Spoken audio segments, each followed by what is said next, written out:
Moikka, mä oon Taina Tuomikorpi, psykoterapeutti ja EMDR-terapeutti. Ja multa lähestulkoon päivittäin nyt kysytään, että mitä toi EMDR on. Se on selkeästi noususta ja mä ajattelin, että mä tuun kertoa tänne julkisesti, mitä se on. Siis se on lyhenne sanoista Eye Movement Desensitization and Reprocessing. Se auttaa työstämään traumaattisia, sellaisia häiritseviä muistoja aika tehokkaalla ja tutkitulla tavalla.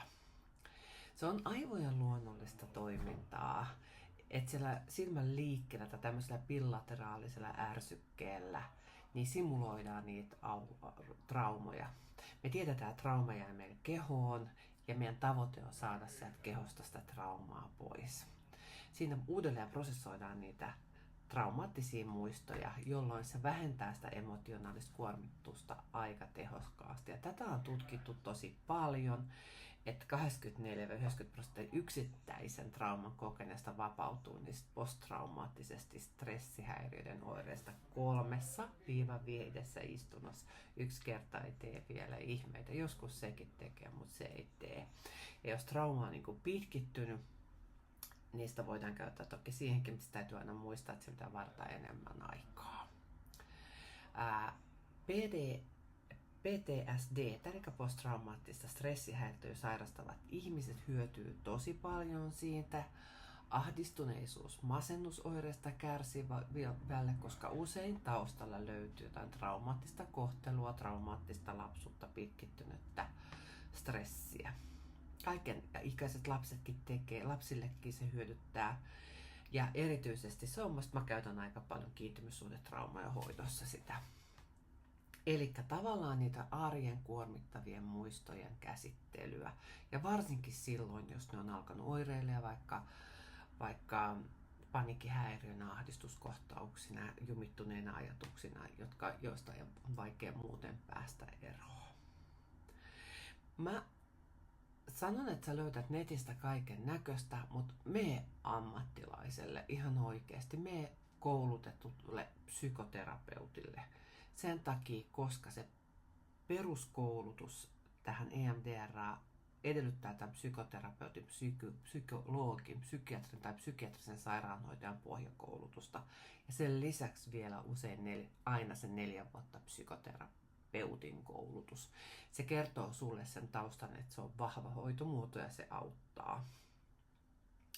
Se koulutus on intensiivistä ja se sertifikaatti edellyttää vähintään 50 istuntoa ja 25 eri asiakasta ja niin edespäin.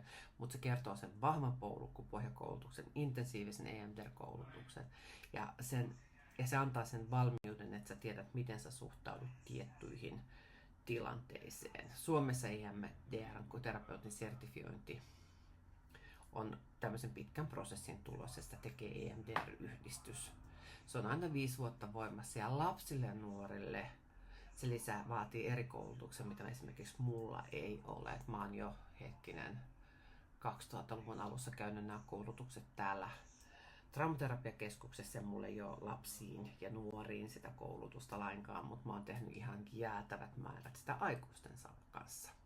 Ne on emotionaalisesti vaativia, ne kestää tyypillisesti 90 minuuttia tai pidempään. Sen takia niin 45 minuutin aika niin ei riitä. Eli usein tehdään niin, että joka toinen aika 45 minuuttia, joka toinen puolitoista, jolloin siinä puolessa tunnissa on aikaa prosessoida, että sitä ei kannata, että ei tarvitse lopettaa sitä istuntoa kesken. Se terapeutti ohjaa ne silmänliikkeet. Mulla on semmoinen kone, mä en tee enää täällä käsin ja kyllä mun täytyy sanoa, että se on hyvä. Ja siinä se vaikutusmekanismi on siinä, että sitä niin kuin uudelleen prosessoidaan sitä asiaa. Siinä on tietty protokolla, minkä mukaan liikuttaa. Jolloin se menettää sen emotionaalisen latauksen, että aina kun vaikka sulla fläsäreitä tulee jostain huonosta ihmissuhteesta, sä oot tällä, että mä en halua enää näitä ikinä.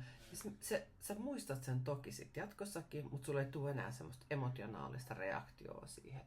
Sä saat siihen uudet assosiaatiot ja ne negatiiviset uskomukset itsestä usein poistuu. Se on 8-vaiheinen prosessi, siitä löytyy toki netistä paljon lisää.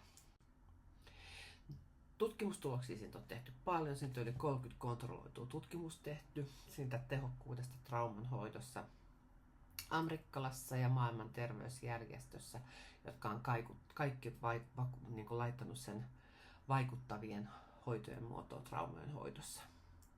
Ja mun oma kokemus on siitä EMDR:n käytöstä, että se vie sitä psykoterapiaa tai terapiaprosessia aika nopeasti eteenpäin, koska sit me ei niinku hakemalla haeta sitä juttua, vaan siinä asiakas itse tuottaa sen, mitä siellä mielessä on. Että se terapeutti ei ohjaa, että sitä ei pääse kukaan ikään kuin sitä prosessia ohjaa, vaan se vie sinne syltytehtaalle.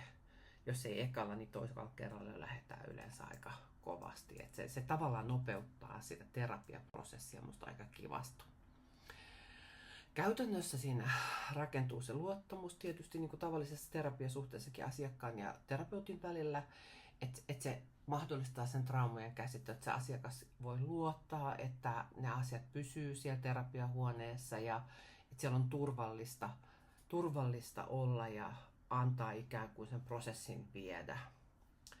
Ja siellä käytetään todella, että siellä voidaan käyttää, mä käytän paljon silmänliikkeitä, siellä voidaan käyttää myös tämmöistä ääniärsykkeitä korviin ja sitten tämmöistä tuntoa ja tämmöisiä niin kuin käsissä semmoisia kapuloita, joissa kuuluu se tunto siihen samaan tahtiin. Ja aina tehdään tietysti siitä asiakkaan tarpeesta ja siitä, minkä kokee sillä hetkellä todella tärkeäksi. Yhteenveto, miksi valita EMDR ja miksi valita koulutettu terapeutti. Se on tieteellisesti tutkittu, ammattitaitoa pitää olla.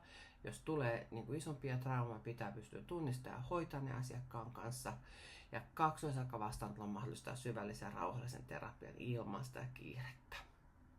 Ota rohkeasti yhteyttä koulutettuun EMDR-terapeuttiin, jos sulla on sellainen olo, että sä haluat tällaista hoitomuotoa. Mulla on sellainen yritys kuin Konkretia Oy. Minäkin teen sitä, en nyt pitkissä kelaterapiassa enää, mutta paljon löytyy hyviä kollegoita, jotka tekee sitä myös pitkissä kelaterapioissa. Mutta jos haluat tulla kokeilemaan ja haluat niin kuin jostain yksittäisestä traumasta eroon, niin tervetuloa.